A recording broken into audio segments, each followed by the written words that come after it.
Bismillahirrahmanirrahim. Assalamualaikum warahmatullahi wabarakatuh. Jumpa lagi teman-teman. Apa kabar? Alhamdulillah. Mudah-mudahan teman-teman semua dalam keadaan sehat walafiat, tidak kurang suatu apa. Baik, teman-teman, kita kembali kepada pelajaran kita Sirah Nabawiyah. Silahkan kalian mempersiapkan buku sirahnya dan dibuka halaman 64. Mohon disimak ketika Miss Linti membacakan kisah tersebut. Nanti di akhir ini kalian akan mengerjakan hikmah yang terkandung di dalamnya. Oke? Yuk sama-sama kita dengarkan. Judulnya adalah Abu al-Bukhturi yang dilarang dibunuh oleh Rasulullah. Atau Abu al-Bukhturi yang dilarang oleh Rasulullah Shallallahu Alaihi Wasallam untuk dibunuh. Rasulullah Shallallahu Alaihi Wasallam suatu ketika bersabda kepada para sahabatnya yang diriwayatkan oleh Ibnu Abbas, "Sesungguhnya aku telah mengetahui bahwa ada beberapa tokoh dari Bani Hashim dan selain mereka yang telah dipaksa ikut. Mereka tidak punya kepentingan untuk berperang melawan kita. Barang siapa menjumpai salah seorang di antara Bani Hashim, maka janganlah dia membunuhnya. Barang siapa menjumpai Abu al-Bukhturi bin Hisham, maka janganlah dia membunuhnya. Dan barang siapa yang menjumpai Al-Abbas bin Abdul Muthalib, maka janganlah dia membunuhnya. Dan barang siapa menjumpai Al-Abbas bin Abdul Muthalib, maka janganlah dia membunuhnya, sebab dia hanya dipaksa ikut."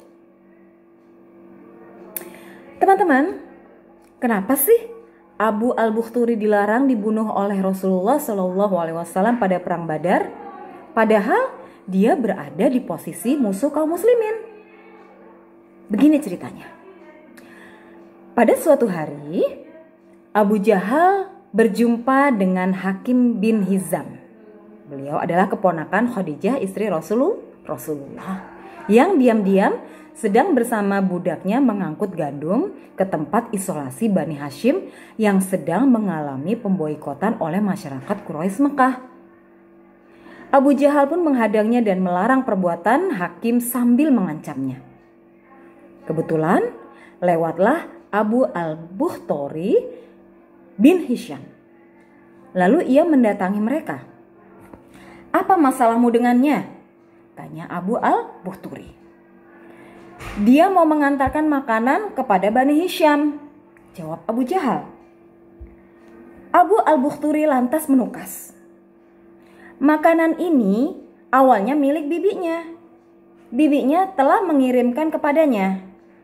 Lalu, mengapa engkau melarangnya untuk mengembalikan makanan ini pada bibinya? Biarkanlah ia pergi." Karena Abu Jahal tidak mau menerima saran dari Abu al-Bukhturi, sedangkan di sisi lain Abu al-Bukhturi telah muak dengan sikap Abu Jahal yang semena-mena tersebut kepada Rasulullah, kaum muslimin dan Bani Hashim, maka terjadilah duel di antara keduanya. Namun, ternyata Abu al-Bukhturi lebih perkasa daripada Abu Jahal. Teman-teman, pada sebuah kesempatan, dipungutnya sepotong rahang atau tulang rahang unta di tanah. Dan tulang tersebut dipukulkannya ke arah kepala Abu Jahal. Abu Jahal terhuyung. Kepalanya mengucurkan darah. Namun Abu al-Bukhturi tak memberinya kesempatan. Abu al-Bukhturi lantas menginjak Abu Jahal yang sudah tak berdaya.